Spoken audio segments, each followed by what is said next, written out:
Sammy didn't write this until 4 o'clock this morning.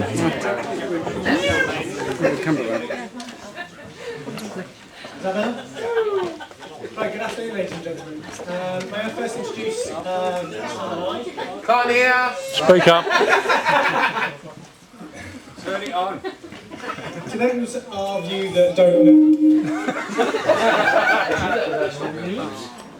you that don't know, us yet, and more importantly to those who haven't bought us a drink yet, my name's Dave, and this is of course Ben's brother Sam, and my understudy. I've known Ben for a little over 15 years now, and over that time we've grown to be very good and very true friends. So hopefully by the end of this speech, that'll remain. We're both completely honoured to be standing here today and humbled that Ben has asked us to be his best man. But we do know there's 3 reasons why Ben's asked us to be his best man.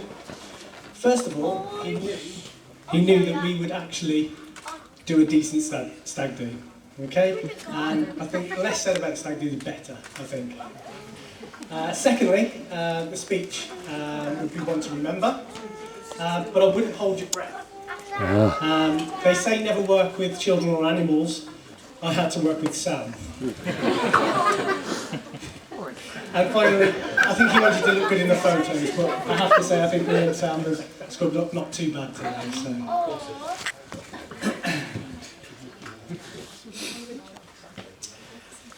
The main aim of the Best Man speech is basically to tell some funny stories about the crew, drunken nights out, and embarrassing in front of you, the friends and family that he's invited here today.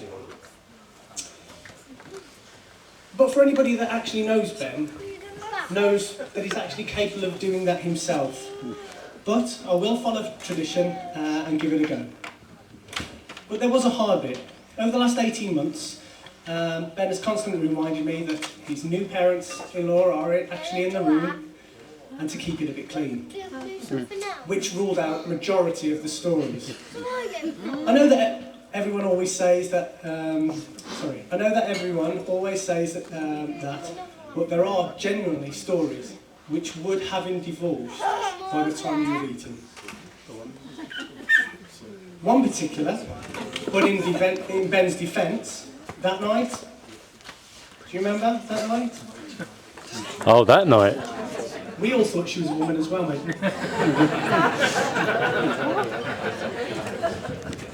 My turn. Ben, brother, don't worry, there's no midget jokes. Oh, Sammy. There's no jokes about being short, or who's taller than who. Being Ben's brother, I've known him for a few years now. Some might say all my life. He's always been there when I've needed him. From the day we played chicken at Auntie Joe's, resulting in me having stitches in my forehead, to the moment he stood on my dressing gown at the top of the stairs, again, resulting in me having stitches. Actually, to come to think about it, it has caused quite a few accidents over the years. Do you remember Nuki, Ben? Yeah. Thought you might. Do you remember the present that Mitch was going to offer you on the first morning? Emily's go. Or how you managed to get caught out by the tide that rushed you? Two stories I'm not going to bore you with, but I can share you with one other story. We had gone out into town, and Ben and I were suffering a little bit of acid indigestion after a barbecue that we'd had at our campsite. The drink wasn't going down too easily. We were struggling a little bit. Unbeknown to Ben, I'd located some Gaviscon from a local hotel just down the road, which enabled me to start drinking. Ben was still struggling. I told him that I'd actually been to the bar and taken 5 or 6, was it? Vodka jellies.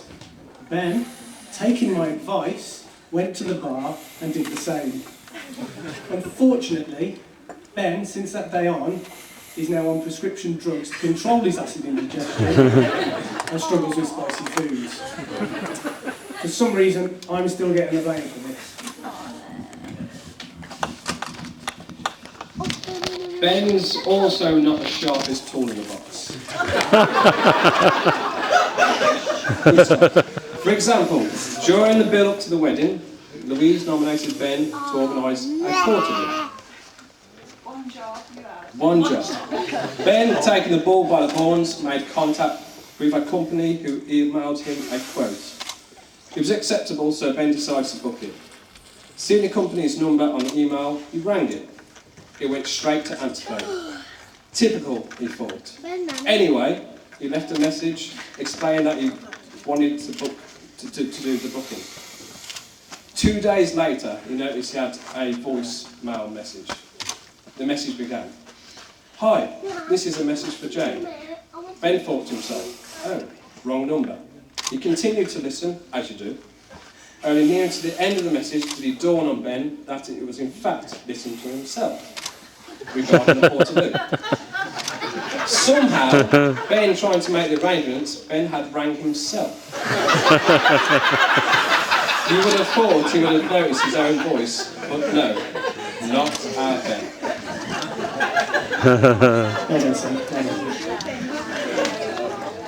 Right, moving on. No doubt, everyone here today thought the same two thoughts that we did when Louise appeared. Firstly, how beautiful she looks, and secondly, that Ben is massively punching above his weight. Louise, I can't imagine any bride has ever looked more special on her day than you have today, and I know that the room will agree with me. The first toast of the day, I'd like you all raise your glasses to Louise.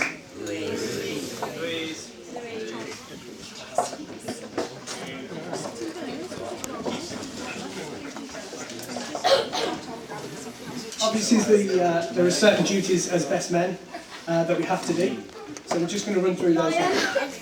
Firstly, we'd like to start with thanking the bridesmaids, Becky and Kirsty, for not only doing a great job earlier today, but for also helping Louise this morning, getting her ready and calming her nerves. And we're sure that Louise is also very thankful. It goes without saying, you both look fantastic today, but obviously nowhere as near as good as Louise. So I'd like to raise a toast to the bridesmaids, Becky and Kirsty.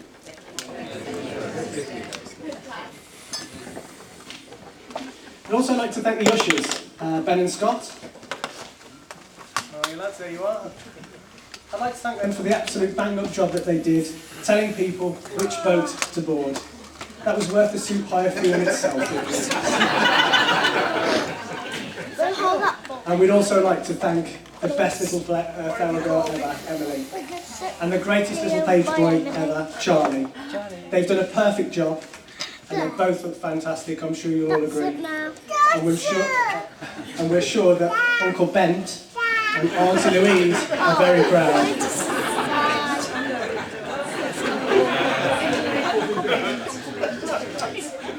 And last but not least, the parents.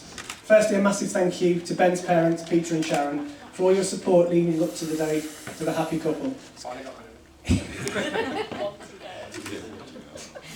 I know that you're both looking forward to welcoming Louise into the family. And Louise's parents, Alan and Jenny, I've not known you long, but I'm sure, from what I've seen, you're also looking forward to introducing Ben to the rest of the family and spending many, many good nights at the barbecue in France. I know that both sets of parents are truly proud of you both, and the way you've started your lives together. They've asked us to remind you that no matter what difficulties you may face in the future, you will always have each other. But they will always be there for advice and support.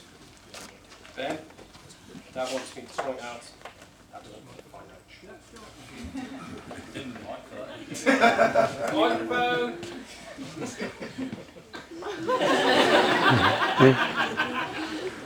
So for one last time, thank you for listening to us today. It gives me great pleasure in asking you to stand and raise your glasses to the new Mr. and Mrs. Horton. Mr. and Mrs. Horton. Thank you.